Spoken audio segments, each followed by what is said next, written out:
Okay, so hello and welcome back to my channel. My name is Nicole, and today I am going to be talking about what I am currently reading. And per usual, this will include anything that I have DNF'd or finished since my last update. This will also include my very brief January wrap up, just talking about everything I read in the month of January in total, and we'll actually start moving into February. So, because by the time you see this, it will be February. So, let's go ahead and get started because I've got quite a few things to go through and I don't want this to be a super long video. So to start, I am happy to say I have not DNF'd anything since my last video. So this month was actually a pretty good reading month, but when we get to the wrap up part, if you haven't been keeping track, you'll see I actually DNF'd quite a few books this month, which was, I'd say a lot more than I normally do. So, since I have no DNFs, we will go ahead and get started with what I have finished in basically the last week. Yeah. And this is in no particular order. This is just the pile that I have here. So most of January, I was reading The House of Seven Gables by Nathaniel Hawthorne. This was part of the Nathanuary Reading Challenge being hosted by Bell's Library, and I did finally finish this book. It's actually a pretty short book. The main reason it took me so long to read it is I do find Nathaniel Hawthorne's writing style to be very dense. I have here my reading journal, so I'm going to use this to help me figure out what I want to say, mainly the summaries of the book. So, The House of Seven Gables, I basically decided was a family drama covering centuries, but focusing on the current family, which is the Pynchon family that lives in the House of Seven Gables, which would be Hepzibah, Clifford, and Phoebe. Almost forgot her name. They're in various states of poverty and beholden to superstition, as well as one of their cousins.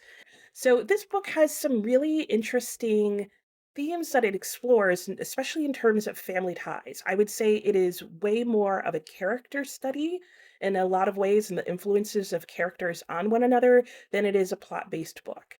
To me, it has a little bit of a feel of a sensation novel, though Nathaniel Hawthorne himself described it as a romance, and not romance as in like romantic as we think today, but more the older use of the term, which is the idea of a supernatural story or a story that has elements of it that are somewhat unbelievable, which this definitely has, like, just weird things going on that are eventually somewhat explained. In the end, I gave The House of Seven Gables, I was about to say Seven Stables, 3 stars. I think it was more that I felt like his writing style was somewhat tangential, where we would be getting a plot, and there was a plot in there, and there was a storyline that was being followed, but I felt like he interrupted it too frequently to talk about things that he just didn't get me to care about. That said, probably one of the my favorite things in this book were his characters. They were all very interesting characters.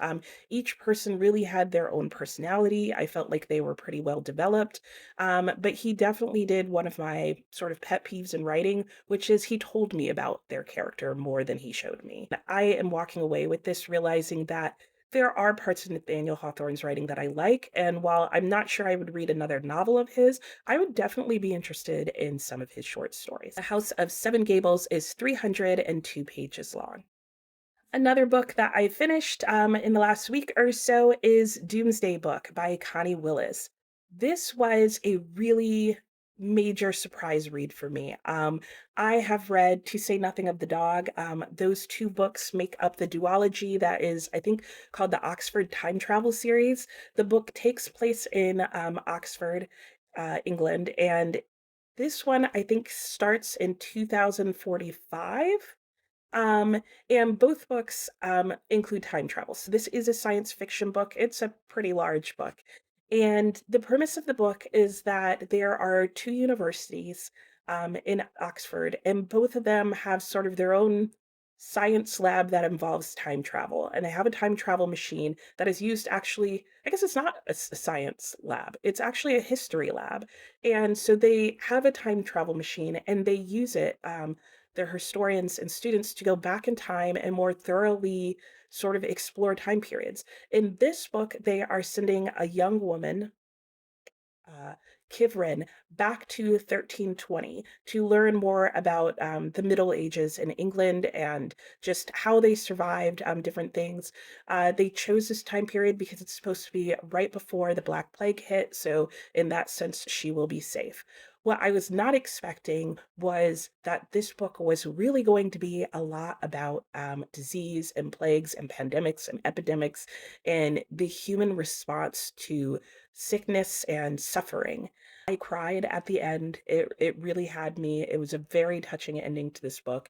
Really well written. I would highly recommend it. Do not be turned off by the size, partially because mine is a mass market paperback size, so that always makes it a little bit longer. Doomsday book is 578 pages long, and I think is a great book for people who like some elements of sci-fi, like time travel, and like historical fiction, because there's quite a bit in this. I was very impressed by the amount of research she had to do to place her characters in the time period that she did. Another book that I finished reading was Hell of a Book by Jason Mott. And this book surprised me and was absolutely fabulous. The book explores race, publishing, mental health, and the idea of invisibility. And I think what really got me in this book was just the way that Jason Mott talks about those themes. It's not a hit you over the head. It's not a, public service announcement. Um, in some ways, he really subtly talks about these things, but in other ways, he really puts it in your face. And I just found myself on every page finding lines that he would say that I really just wanted to stop and think about longer. So I know this is a book that I will revisit and probably annotate. I was probably about a third of the way into the book and was kicking myself that I hadn't annotated. But then I realized, no, this is a book I'm going to want to reread. So that's okay. I think if you liked The Invisible Man by Ralph Ellison, to me, even though I haven't read that book based on what I've heard about it, I would say this feels like sort of a shorter modern day equivalent of it. And Hell of a Book was 336 pages long. The final book that I finished is Eye of the World by Robert Jordan. So, Eye of the World, what is this about? This is the first book in the Wheel of Time series, and it is a fantasy novel.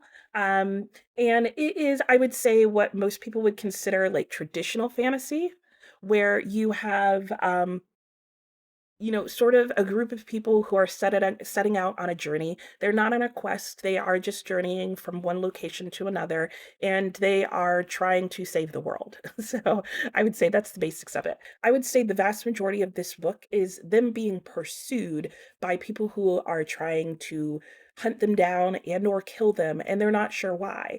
And they have two people who are serving as their guides, trying to lead them to safety and or rescue or get them to help with a mission. This book was a lot better than I thought it would be. I gave it a 4. I liked it a lot more than I expected to. However, I didn't love it, and it's not a book that I would reread. It did help me realize that while I like fantasy, it's really not a genre that I love. And I think the fantasy that I have really liked a lot has been because the writing has really carried the book for me. I would say Robert Jordan's writing is good. There's nothing spectacular about it, but it's pretty straightforward. It's an easy read. I think this book is great for people who really liked Lord of the Rings or wanted to like Lord of the Rings, but maybe found the writing too difficult in it. I would say that this is a much easier writing style, but it's a really long book. There were a lot of mysteries and a lot of backstories that we weren't being told. And I felt that ended up feeling to me kind of like a plot hole. Because there were questions that I felt like I would have asked, and I would have been like, no, I'm not going to continue to move with you until you tell me this. Because one of their guides knows everything that's going on, has an understanding, but she's not sharing with them. And they're not really, the people traveling with her aren't really pressing her to explain all, the things that she knows. So she kind of keeps name dropping different people and different events and different things that are relative to these people and are like, well, you've got to follow me because of, the horn or because of, Dosa, dragon of the Who's-a-Wetza. And they're like, what's that? And she's like, never mind, let's just keep going. And they do. And I would have at some point been like, no, no, no, no, no, no, no, no, no, no, no, no, no. Like, you said you needed some time. I gave you time. Like, let's like we're sitting at a fire. Like, tell me the story. Or we're like riding our horses for days on end. Like, you got time to tell me the story, girl. So that was my big problem. I needed to know. And I felt like the fact that we weren't being told was just so that this could be a book series. So, I know you got to figure out some way, but at the end of the day, like you had 700 pages to explain this to me, and you had 700 pages to get there, and you had 700 pages to do the like finish, or convince me for some other reason to keep going. But I felt like the reason to keep going was just because you didn't tell me stuff that you had plenty of time to do stuff. Anyway, I'm going on, but this is a good book. I personally will probably not be continuing this series, at least not anytime soon. And if I am interested in reading the next book, I'll just get it out of the library. The Eye of the World is 784 pages long. So that gets to the last of the books that I finished in January. As I mentioned, I have already started my February read, and my first book there is Villette by Charlotte Bronte. This is going to be interesting to see how I feel about this book at the end. So, Villette is actually about, most people think this is a girl's name. That is actually the name of the town. But it would be a beautiful girl's name. Villette is actually about a young woman named Lucy Snow. And Lucy is our narrator. There is a very strong narrative voice in here. And I would say the vast majority of this book, by and large, is going to be a character study. That's what it's been so far. You can see I'm like maybe a quarter of the way into the book. Yeah, that sounds about right. I'm about like 100 some odd pages into the book. And you meet some very fascinating characters at the beginning of this book. Now, while the vast majority of Villette is supposed to be about Lucy's experience as a teacher at a boarding school, I would say 100 pages into the book, she's maybe only been in the town of Villette at the boarding school for the last 20 pages. So, in true, what I feel like is Charlotte Bronte's style, there is a really long exposition to this book. I felt like Villette was moving along very quickly through the first 80 pages, and ironically, when we got to Villette, I felt like it started to slow down. So, I don't know how I feel about this book overall yet. I'm looking forward to continue reading it. I am just doing it as a physical read, and I am tabbing the book as I go, just as we get introduced to new characters, different lines that I like, and at the very top here, some major plot points and different places that she's going to or moving through, or major different situations in Lucy's life. So that is Villette. The other book that I have started for February is Black Hawk Down by Mark Bowden.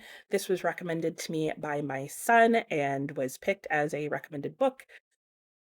I don't know, guys. I don't know if this is going to happen. So this book makes me super anxious. And not because of what's happening in the book. I think it's just the actual tension of the book and the action in the book is too much for me.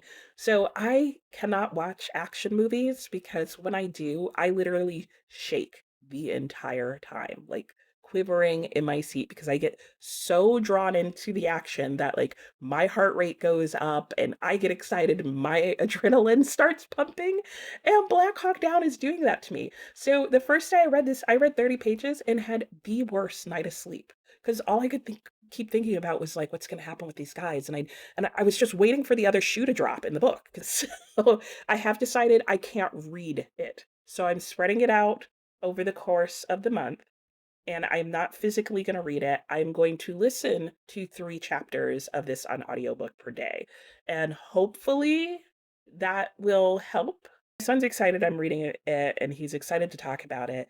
And it is really fascinating and disturbing. Like, thus far, everything I've read, like, the way so much of this went down should not have happened for so many reasons, but it did. And so yeah, this is going to be a tough book to read for many reasons, including just my own unable to handle it nature. So we'll see. But if I come back next week and told you I DNF'd this book, don't be surprised. Sorry about the angle change. I had to sort of rearrange things so that I could access my books more easily while I wrap up January. But that is basically everything that I finished out January with, as well as what I'm currently reading. So I'm now going to real quickly just do a review of the entire month of January, in case you didn't see all those videos.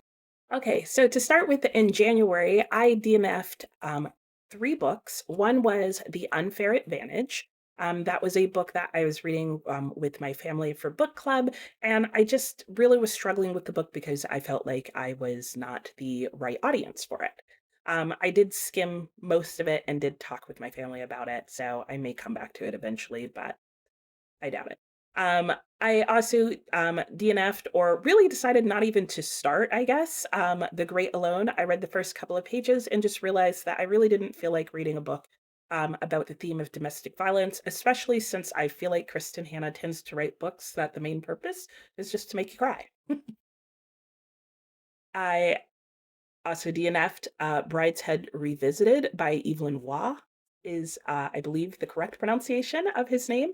And this was a book that, as I started to read it, I realized I was not going to like the writing style and was not interested enough in the topic of the book and the entire summary of the book in general to want to sort of work my way through it. I had three DNFs or three soft DNFs this month. One was The Soul of Black Folk, which I had been reading in December and basically kind of let go instead of carrying into January because I just didn't feel like I was in the right time of month to read that book.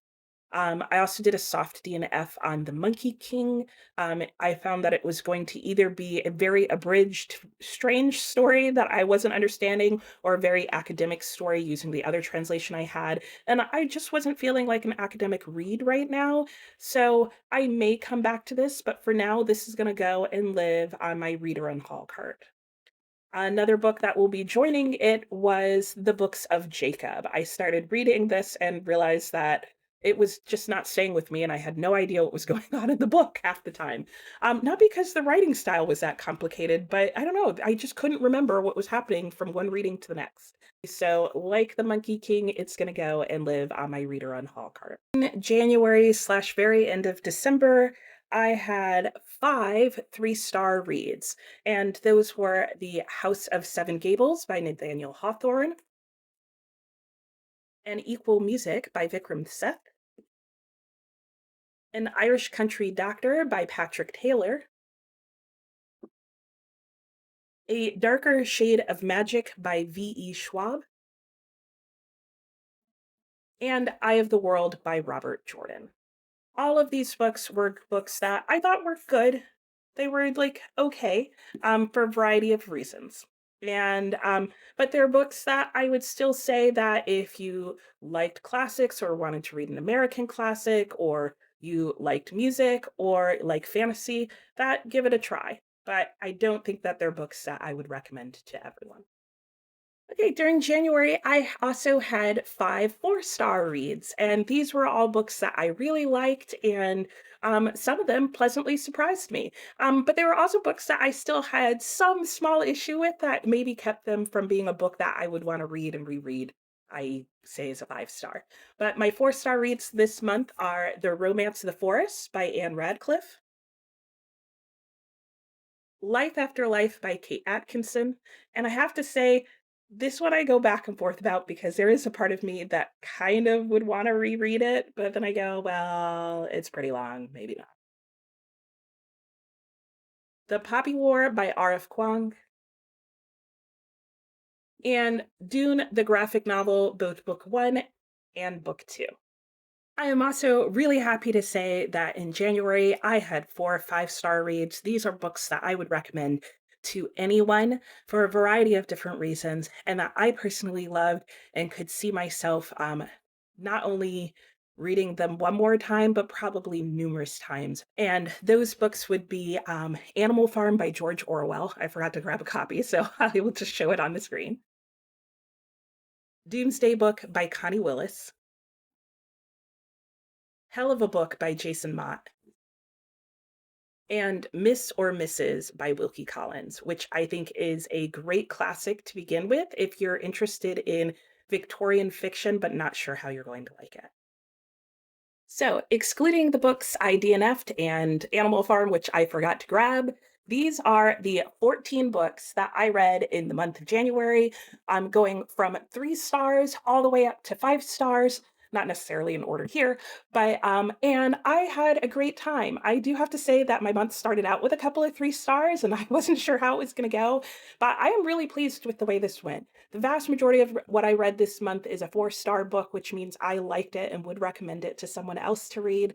And I had quite a few 5 star books, and I don't know. I just can't complain. I will put on the screen the total number of pages that I read for the entire month of January.